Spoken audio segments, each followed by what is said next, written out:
서로 한번 축복하십니다. 새벽에 만나서 행복합니다.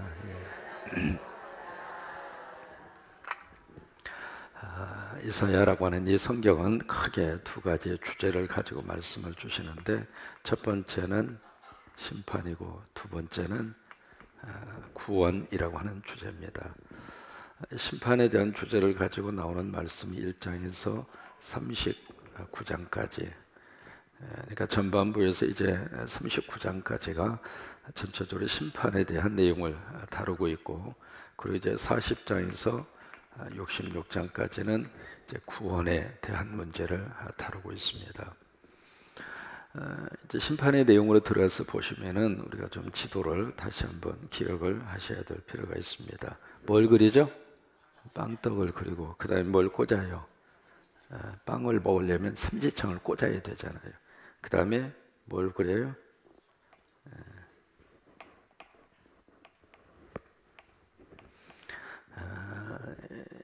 여기에 이제 심판에 대한 메시지에 해당하는 그 나라가 10개의 나라가 등장을 하고 있습니다. 바로 이제 이스라엘이 이렇게 위치해 있다고 우리가 기억을 하면, 바로 이쪽 지역에 뭐가 있었느냐면 아수르라고 하는 나라가 있었고, 그 밑에 바벨론이라고 하는 나라가 있었고, 그 위에 메데라고 하는 나라, 그리고 바사 또는 페르시아라고 하는 나라가 같이 이렇게 연결되어져 있었고요. 아수르 옆에 여기 있었던 나라가 바벨론이라고 하는 나라입니다. 그리고 그 옆에 해안 도시에 여기에 두로와 시돈이라고 하는, 그러니까 지금 우리가 생각하는 나라의 개념하고 성경이 말하는 나라의 개념하고는 개념 자체가 다릅니다. 이제 그 당시에는 도시 자체가 하나의 국가였어요. 그래서 여기 두로나 시돈이라고 하는 것은 하나의 도시 국가입니다. 그래서 두로, 시돈이라고 하는 나라가 언급이 되어져 있고, 밑으로 이제 와서 보시면 여기에 무슨 나라가 있었죠? 애굽이라고 하는 나라가 있었고, 애굽 바로 뒤에 무슨 나라가 있었어요? 두마라고 하는 나라, 기억하셔요? 두마라고 하는 나라. 그리고 이제 여기 사해를 중심으로 해서 밑에 포진한 나라가 에돔이라고 하는 나라. 그리고 이제 바로 그 위에가 모압이라고 하는 나라. 그리고 에돔이라고 하는 나라 옆으로 붙어 있는 나라가 아라비아라고 하는 나라. 자, 지금부터 시험을 보겠습니다.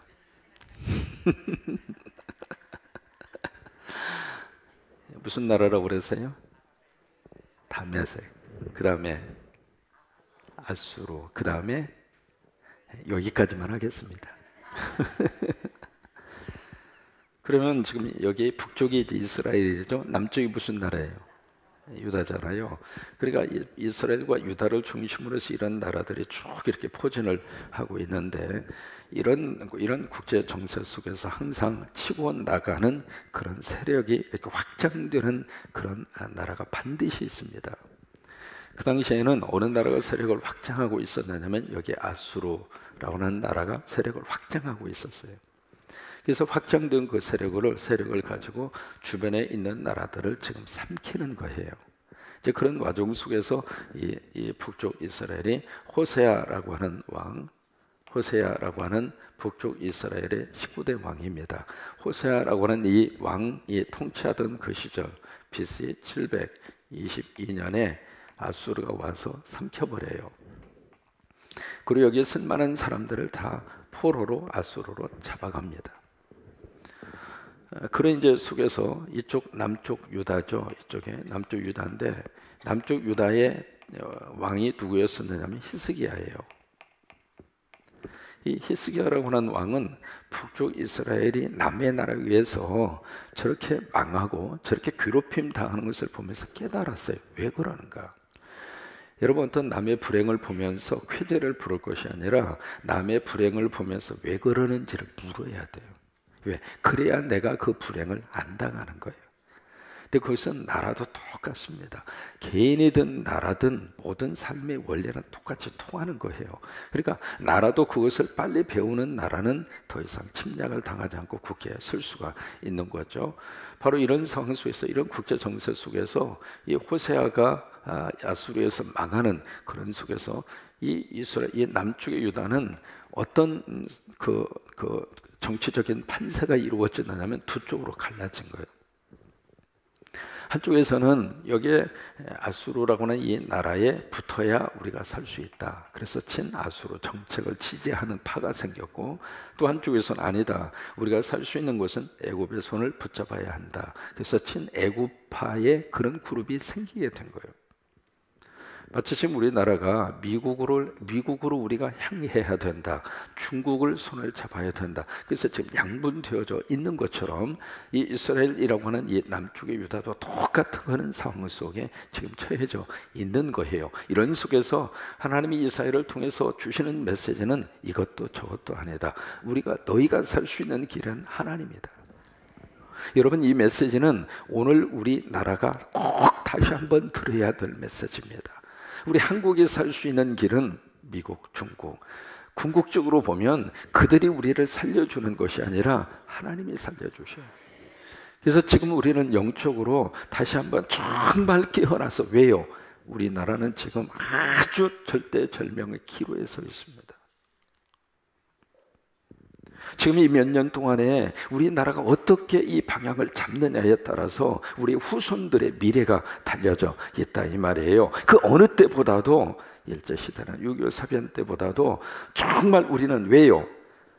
트럼프가 그런 이야기 했죠. 지금 폭풍 전야의 고요함이라고.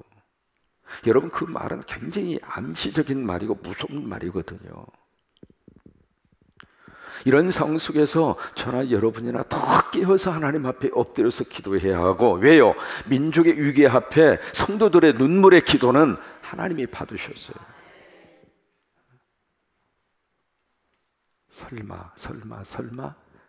설마가 뭘 잡는다고 그랬죠? 그렇게 태연하게 생각할 수 있는 상황이 아니거든요.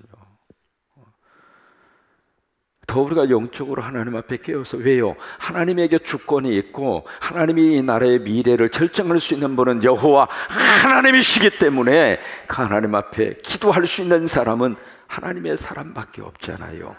예수 믿는 사람밖에 없잖아요. 이럴 때 교회가 정신을 차리고, 하나님 무서운 줄 알고, 그래서 정말 우리가 깨어서 하나님 앞에 엎드려 간구하고 기도하고, 주여 이 민족을 불쌍히 여겨 주옵소서. 지금 희덕거릴 만한 그런 시간이 아닙니다.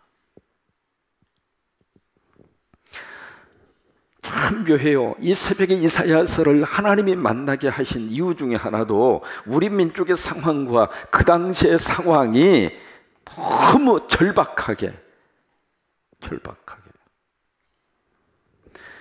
이사야를 통해서 계속 하나님이 메시지를 주세요. 너희가 살 수 있는 길은 애굽으로 가는 길도 아니고 아수르로 가는 길도 아니고 내게 돌아오는 것이다. 하나님에게거든. 하나님에게 가면 하나님이 길을 열어주시고 하나님이 보호하시고 하나님이 막아주시고, 이 세상의 무기는 과거나 지금이나 계속 무기는 발전되고 발전되세요.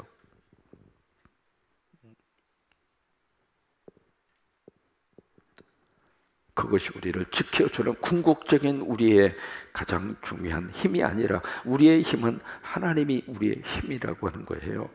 그러면서 히스기야가 그것을 깨달은 거예요. 하나님에게 능력이 있구나. 그래서 히스기야가 종교개혁을 일으킵니다.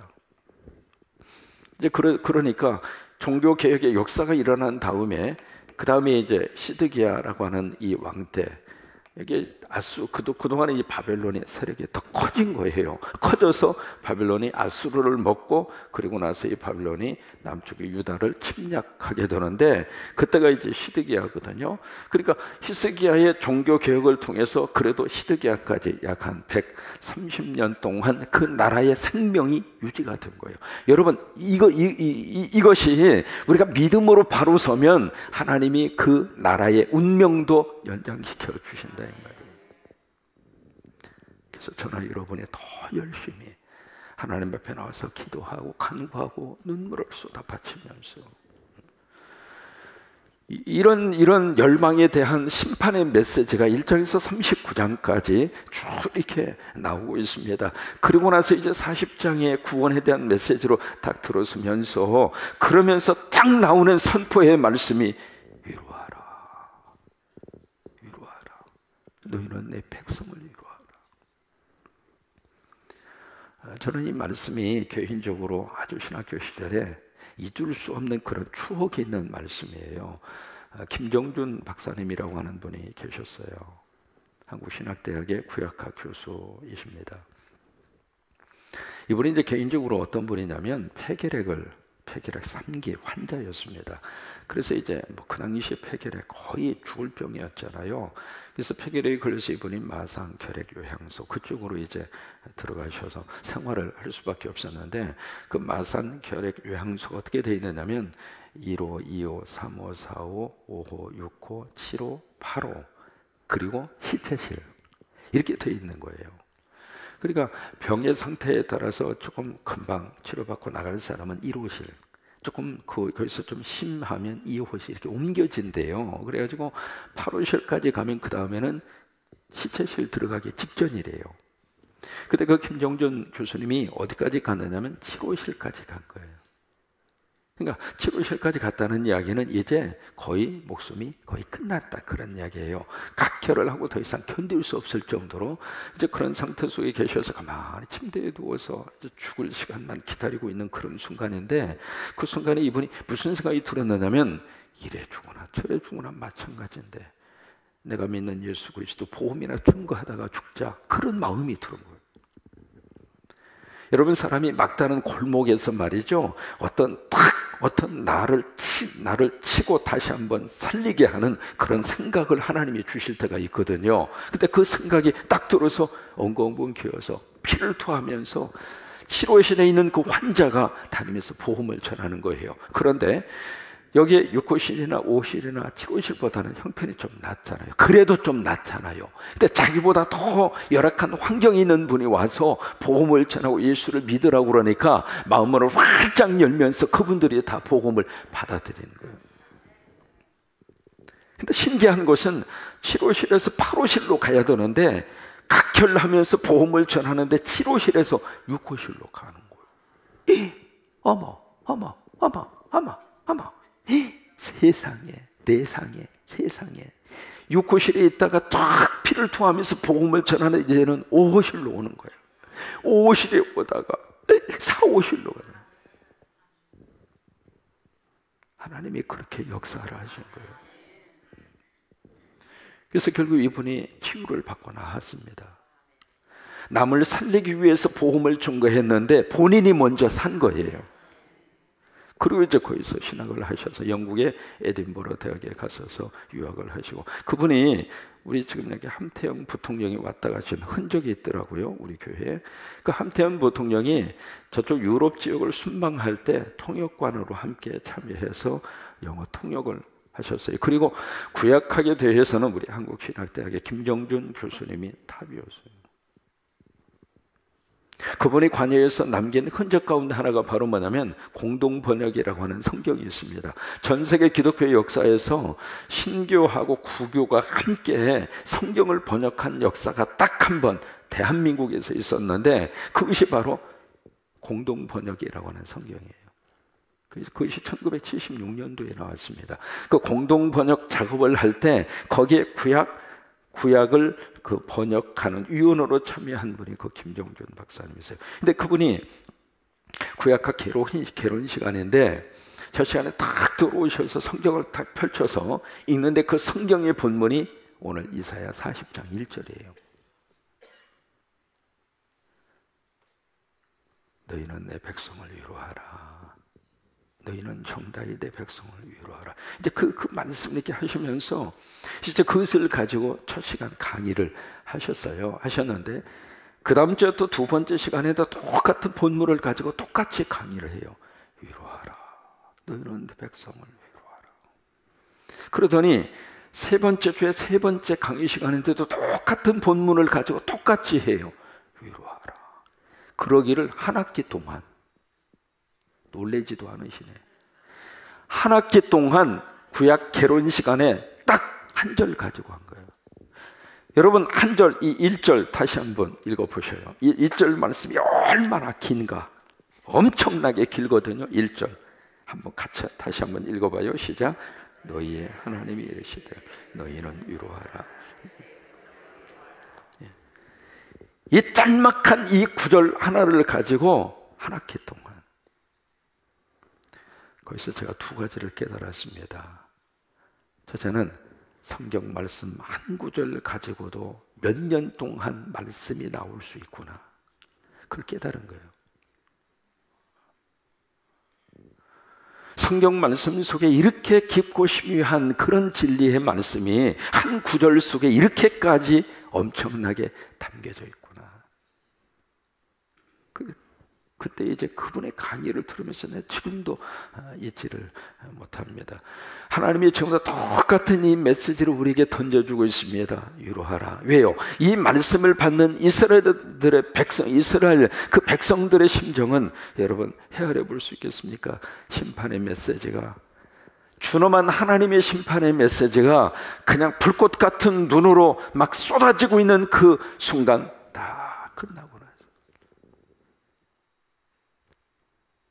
그래서 다 포로로 다 끌려가고, 나라는 다 거덜나고, 생명처럼 여겼던 하나님의 성전은 다 무너져 버리고, 같이 모여서 예배하던 믿음의 동지들은 죽었는지 살았는지 다 눈앞에서 사라져 버리고, 그런 순간에 갑자기 이 메시지의 방향이 확 바꾸면서 위로하라. 너희는 내 백성을 위로하라. 여러분, 이사야서 이 40장은요 39장과 40장의 내용을 꼭 기억해야 할 필요가 있습니다. 뭐냐면 이 예언의 말씀이거든요. 이게 지금 이루어져서 그 말씀을 주시는 게 아니에요. 앞으로 그런 역사가 일어날 것이니까 그렇게 하라라고 하는 말씀이거든요. 그러니까 벌써 이게 지금 150년 전에 주신 예언입니다. 150년 전 말씀이에요. 이사야가 이 말씀을 외친 다음에 역사 속에서 그대로 이루어진 것은 150년 후에 이루어진 거예요. 그러니까 이미 이사야는 그걸 본 거예요. 하나님의 역사하심을 보고 그러고 나서 그 백성들에게 허락하실 하나님의 은혜를 생각하면서 위로하라. 하나님께서 말씀하신다. 위로하라. 내 백성들을 위로하라. 오늘 우리 속에 하나님께서 위로의 메시지를 다시 한번 꼭 주시게 되기를 바라고, 하나님께서 여러분들에게 오셔서 각자 삶의 환경과 처지는 우리가 다 이해할 수 없지만 나름대로 가슴앓이를 가지고 사는 것은 똑같지 않습니까? 다 눈물을 가지고 살고 있고 다 아픔을 가지고 살고 있고, 목회하면서 참 깨달은 거 많습니다. 이런저런 계층에 있는 사람 많이 만나잖아요. 경제적인 형편에 따라서, 가정의 형편에 따라서 여러 가지 많은 경우를 만나는데 공통적으로 딱 하나 공통 분모가 있습니다. 뭐냐면 어느 사람이든지 눈물은 가지고 삽니다. 눈물이 없는 사람이 없어요. 다시 말해서 아픔이 없는 인생을 사는 사람은 한 사람도 없어요. 다시 말해서 고난 당하지 않고 사는 인생 하나도 없어요. 다 그 속에서 사는 거예요. 그런 속에서 우리들이 살고 있기 때문에 하나님의 특별히 위로의 메시지를 이 새벽에 다시 한번 우리에게 쏟아부어 주셔서 우리 한민족을 위로해 주시기를 바라고, 또 하나 그 하나님의 위로하심이 바로 이 강대상을 통해서, 왜요? 에스겔이 그 환상을 봤잖아요. 성전 문지방에서 나오는 그 물이 성도들의 발을 적시고 발목을 적시고 무릎을 적시고 허리를 적시고, 근데 신기한 것은 그 물이 흘러가는 장소마다 살아나는 거예요. 강으로 가면 강이 살아나고 강둑에 있는 나무들이 살아나고, 그래서 나무에 실과가 주렁주렁 열리게 되고, 그 환상을 에스겔이 보았던 것처럼 하나님의 성전에 와서 이 강대상을 통해서 하나님의 위로의 메시지가 확 흘러 들어가서 그 메시지를 받는 영혼마다 하나님이 그 마음을 위로해 주시고, 그래서 살림의 역사로 하나님이 잘 이렇게 그 인생을 꼭 붙들어 주셔서 낙심하지 않고 절망하지 않고 다시 한번 하나님이 위로해 주셔서 다시 한번 삶의 희망을 가지고 일어설 수 있도록 하나님이 그런 역사와 능력을 부어줄 수 있게 되기를 주의 이름으로 축원합니다. 부부가 있었습니다. 이 부부가 헌신을 하고 하나님 앞에 선교사고 목회를 떠납니다. 그런데 그 가정 속에 이 고난이 참 어쩜 그런 이렇게 고난이 계속될 수 있을까 싶을 정도로 성경이라고는 욥처럼 그 인생도 똑같은 그런 인생을 그가 살게 돼요. 왜냐하면 자식이 애가 셋이 있었는데 애 셋이 모두가 다 죽습니다. 큰애는 4살 때 백혈병으로 세상을 떠나요. 그 다음에 둘째하고 셋째가 남았는데 이 둘째와 셋째가 같이 차를 타고 가다가 같은 날 1시 동시에 교통사고로 둘이 다 현장에서 죽습니다. 그때 둘째가 18살, 셋째가 16살입니다. 거기다가 남편이 병에 걸려가지고 33살 때 어떤 그 후두암 그런 계통의 질병인데 견딜 수 없는 고통 가운데 33살 때 세상을 떠납니다. 홀로 남은 그 사모님이 그래도 하나님 원망하지 않고 다시 믿음으로 추스리고 선교사로 헌신을 해서 대만에 가서 선교를 합니다. 선교를 하는데 이 선교 활동을 하시다가 57살 때 성폭행을 당합니다.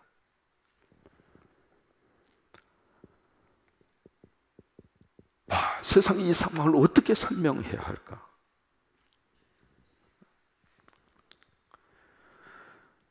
여러분, 그런 이야기 들으면은요, 내가 현재 지금 고난 당하는 거하고는 비교할 수 없을 정도로. 이게 제 3자의 이야기로 들으니까, 아, 그럴 수 있나 싶은 그런 생각이 들지만, 그 이야기가 내 이야기라고 생각해봐요.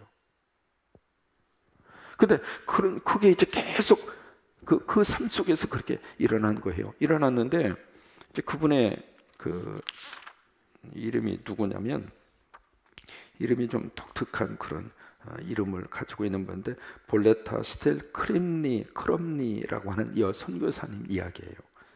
볼레타 스텔 크롬니라고 하는 선교사님의 이야기인데, 근데 이분이 자신이 살면서 겪었던 인생의 그 모든 이야기를 다 글로 자세하게 다 기록으로 그렇게 남겼어요. 남기면서 그가 그 고난 속에서 그가 깨달은 것을 다른 사람들에게 이렇게 전해주고 싶어서 글로 그렇게 남긴 거예요.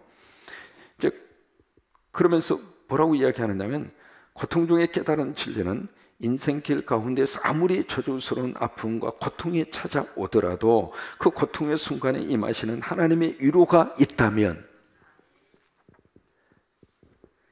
그 고통의 순간에 임하시는 하나님의 위로가 있다면 그것은 결코 저주의 결과가 아니라고 하는 것이다. 그러면서 그분의 책에 이런 내용을 썼습니다. 잘 한번 들어보세요. 나는 하나님의 말씀에서 위로의 힘을 체험했습니다. 죽어가는 아들을 품에 안고 몸부림치던 밤에도 하나님의 말씀은 능력을 갖고 내게 찾아오셨습니다. 남편이 숨 한 번 들이마시기 위해 죽을 힘을 쓰던 그 밤에도 하나님은 내게 찾아와 말씀해 주셨습니다. 그리고 그분의 말씀이 내 비통함을 치유해 주시는 것을 볼 수 있었습니다. 환난을 당하고 나니 평소에 건강할 때 상투적인 말씀으로 들리던 성경 말씀이 한 구절도 거짓이 아니고 진리였습니다. 하나님은 환난 당한 나에게 말씀으로 응답하셨습니다. 남편과 자녀를 데려가시고 다시 돌려주시지는 않았지만 말씀을 통해서 놀라운 은혜를 주셨습니다.